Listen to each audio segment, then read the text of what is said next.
দর্শক, আমরা আন্তর্জাতিক অপরাধ ট্রাইব্যুনাল সূত্রে জানি যে এই মাসের ১৩ তারিখে শেখ হাসিনার মামলার যে বিচার কার্য সরকার পরিচালনা করছে এই আদালতে, সেই মামলার রায় কবে ঘোষণা করা হবে সেই তারিখটা ঘোষণা করা হবে। ১৩ তারিখে আদালত ঘোষণা করবেন যে রায় তারা কবে দেবেন। এরকমটা আমরা যখন জানতাম, তখন আজকে আবার মাহফুজ আলম তথ্য উপদেষ্টা তিনি জানিয়েছেন যে আগামী সপ্তাহেই নাকি শেখ হাসিনার বিচারের রায় আমরা পাব। কোন সূত্রে, কোন তথ্যের ভিত্তিতে তথ্য উপদেষ্টা এই কথা বললেন, কিংবা বিচারের রায় কবে হবে এটা আদৌ সরকারের কোনো ব্যাপার কিনা? সরকার এই ধরনের, যদিও তথ্য উপদেষ্টার কাজ সরকারের মুখপাত্র হিসেবে কাজ করা, কিন্তু সরকার এই ব্যাপারে কোনো ভাষ্য দিতে পারে কিনা সেই বিতর্ক যখন উঠেছে, তখন ১৩ তারিখ নিয়ে একটা চাঞ্চল্যের সৃষ্টি হয়েছে আওয়ামী লীগের ভেতরে। আওয়ামী লীগ নেতা জাহাঙ্গীর কবির নানকের ভাষ্য অনুযায়ী ১৩ তারিখে তারা একটা বড় ধরনের কর্মকাণ্ড ঘটাতে চায়, বিশেষ করে রাজধানী ঢাকায়। ১৩ তারিখকে কেন্দ্র করে তারা লকডাউন ঘোষণা করছে। করোনার মধ্যে আমরা লকডাউন শব্দটার সঙ্গে পরিচিত হয়েছি, সেই শব্দটাকে আবার ২০২৫ সালে, ২০২০-এর পরে ২০২৫ সালে সেই শব্দটাকে আবার ইন্ট্রোডিউস করে দেয়া হচ্ছে। জাহাঙ্গীর কবির নানক যখন একদিন আগে এই খবরটা, মানে এই কথাটা একটি অনলাইন টেলিভিশনের সঙ্গে সাক্ষাৎকারে বললেন, ইউটিউবে যখন এই খবরটা পাওয়া গেল, মূলত গতকালকেই তার এই ভাষ্যটা এসেছে প্রকাশ্যে। তারপরে আজকে দেখলাম যে ছাত্রলীগের সহসভাপতি ময়মনসিংহ থেকে রুমা, তাকে গ্রেপ্তার করা হয়েছে। গত ৩১ তারিখে ছাত্রলীগের আরেক সহসভাপতিকে গ্রেপ্তার করা হয়েছে।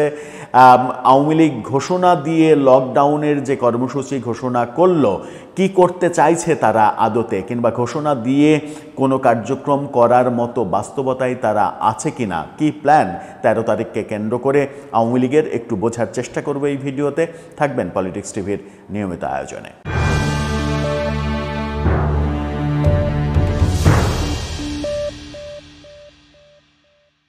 দর্শক, বলছিলাম আওয়ামী লীগের জাদ্রেল নেতা, সাবেক মন্ত্রী জাহাঙ্গীর কবির নানক। জাহাঙ্গীর কবির নানক, তার সম্পর্কে আওয়ামী লীগের নেতাকর্মীদের অনেক আস্থা। সামাজিক যোগাযোগ মাধ্যমে সেরকম লেখালেখি দেখছি যে বরং ওবায়দুল কাদেরের মুখ থেকে যদি এই কথাটা আসতো, সেই কথাটাকে নেতাকর্মীরা গুরুত্ব দিতেন না। জাহাঙ্গীর কবির নানক যেহেতু বলেছেন, সেহেতু তার কথার গুরুত্ব আছে, এরকম লেখালেখিও চোখে পড়ছে সামাজিক যোগাযোগ মাধ্যমে। লকডাউন এই শব্দটা ব্যবহার করেছেন তিনি। ১৩ তারিখে লকডাউন অর্থাৎ ঢাকা অচল করে দেওয়ার কর্মসূচি। ১৩ তারিখে যেহেতু শেখ হাসিনার বিচারের রায় ঘোষণা করা হবে, সেই কারণেই ১৩ তারিখটাকে টার্গেট করা হলো কিনা, সেই প্রশ্নের উত্তর বোধহয় খুব সহজ, যে সেই কারণেই এই দিনটাকে টার্গেট করা হয়েছে, যে দিনে আদালত শেখ হাসিনার রায়ের দিন ধার্য করবে, সেই দিনটা তারা ঢাকাতে লকডাউন পরিস্থিতিতে কি, যে পুরো রাস্তাঘাট ফাঁকা, বাড়ি থেকে কেউ বেরোবে না, দোকানপাট খুলবে না, এরকম অবস্থা। মানে হরতালের একটা বিকল্প শব্দ বের করলো বোধহয় তারা। এই লকডাউন ঘোষণার ক্ষেত্রে জাহাঙ্গীর কবির নানককে বলতে শুনলাম ভিডিওতে যে ১০ তারিখ থেকেই, ১০ থেকে ১৩ তারিখ পর্যন্ত আওয়ামী লীগ ব্যাপক কর্মসূচি পালন করবে, মিছিল, মিটিং, এটা ওটা, বিক্ষোভ, এগুলো পালন করবে, এবং ১৩ তারিখে পুরো লকডাউন তারা কর্মসূচি পালন করবে। ঢাকাতে এই কর্মসূচি পালন করার জন্য নেতাকর্মীদের প্রস্তুত থাকার কথা বলেছেন।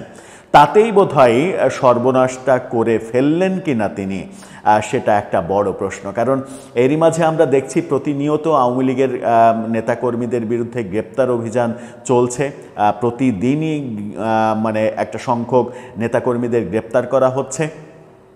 আজকে আওয়ামী লীগের ছাত্রলীগের সহসভাপতিকে গ্রেপ্তার করা হয়েছে ময়মনসিংহ থেকে। সেই শিরোনামটাও আপনারা দেখে নিতে পারেন। আজকের পত্রিকা যেটা বলছে যে নিষিদ্ধ ছাত্রলীগের কেন্দ্রীয় সহসভাপতি গ্রেপ্তার, তার নাম জেসমিন আরা রুমা, ময়মনসিংহ থেকে গ্রেপ্তার করা হয়েছে। তার বয়স ২৭ বছর। গত রাত 12:30টার দিকে নগরীর মালগুদাম এলাকার নিজ বাসভবন থেকে তাকে গ্রেপ্তার গ্রেপ্তার করেছে পুলিশ। গ্রেপ্তার রুমা নগরীর মালগুদাম এলাকার অবসরপ্রাপ্ত রেল কর্মচারী আবু তালেবের মেয়ে। তার স্বামী সুলতান মাহমুদ টেক্সটাইল ইঞ্জিনিয়ার বলে জানা গেছে। আজকে কোতোয়ালি মডেল থানার ভারপ্রাপ্ত কর্মকর্তা সেটা স্বীকার করেছেন এবং জেসমিনারা রুমা কেন্দ্রীয় ছাত্রলীগের সহসভাপতি, তার বিরুদ্ধে ছাত্র জনতার আন্দোলনে সশস্ত্র হামলার অভিযোগ করা হয়েছে। আদালত তাকে কারাগারেও পাঠিয়েছে। এই খবর যখন আমরা দেখছি তখন 31 তারিখে কি ঘটেছিল, 31 তারিখের খবরটা আপনারা একটু শিরোনামটা দেখুন। নিষিদ্ধ ছাত্রলীগের কেন্দ্রীয় সহসভাপতি গ্রেপ্তার, অর্থাৎ 3 দিনের মধ্যে 2 সহসভাপতিকে গ্রেপ্তার করেছে পুলিশ। এই সহসভাপতির নাম হচ্ছে বাঁধন। তাকে তার পরিচয়ে বলা হচ্ছে নিষিদ্ধ ছাত্রলীগের কেন্দ্রীয় সংসদের সহসভাপতি ও ঢাবির মুজিব হলের সাবেক সভাপতি বারিকুল ইসলাম বাঁধনকে গ্রেপ্তার করেছে পুলিশ। গত শুক্রবার রাজধানীর বিজয়নগর এলাকায় অভিযান পরিচালনা করে ঝটিকা মিছিলের প্রস্তুতিকালীন সময়ে তাকে গ্রেপ্তার করা হয়। এই যে গ্রেপ্তার মানে 3 দিনের ব্যবধানে 2 সহসভাপতিকে ছাত্রলীগের গ্রেপ্তার করা হলো এবং আমার মনে হয় যে জাহাঙ্গীর কবির নানকের এই ঘোষণার পরে পুলিশ গ্রেপ্তার অভিযান আরও বেশি বাড়িয়ে দেবে। জাহাঙ্গীর কবির নানক কি তাহলে আওয়ামী লীগের নেতাকর্মীদের আরেক দফা বিপদের মধ্যে ফেললেন কিনা? দেশে যারা রয়েছেন, জাহাঙ্গীর কবির নানক তো ভারতে অবস্থান করছেন, আরামে আয়েশে আছেন, তার কোনো সমস্যা হচ্ছে না, কিন্তু দেশে যারা রয়েছেন তারা এই নতুন করে একটা বিভীষিকাময় পরিস্থিতির মধ্যে পড়ে গেল কিনা। কারণ পুলিশ যদি মনে করে যে 13 তারিখে আওয়ামী লীগ ব্যাপক কিছু করার প্রস্তুতি নিচ্ছে, সুতরাং তাদেরকে দমন করতে হবে, তাহলে সেই দমন নীতি কোন পর্যায়ে যাবে সেটা খুব ভালোভাবেই বোঝা যায়।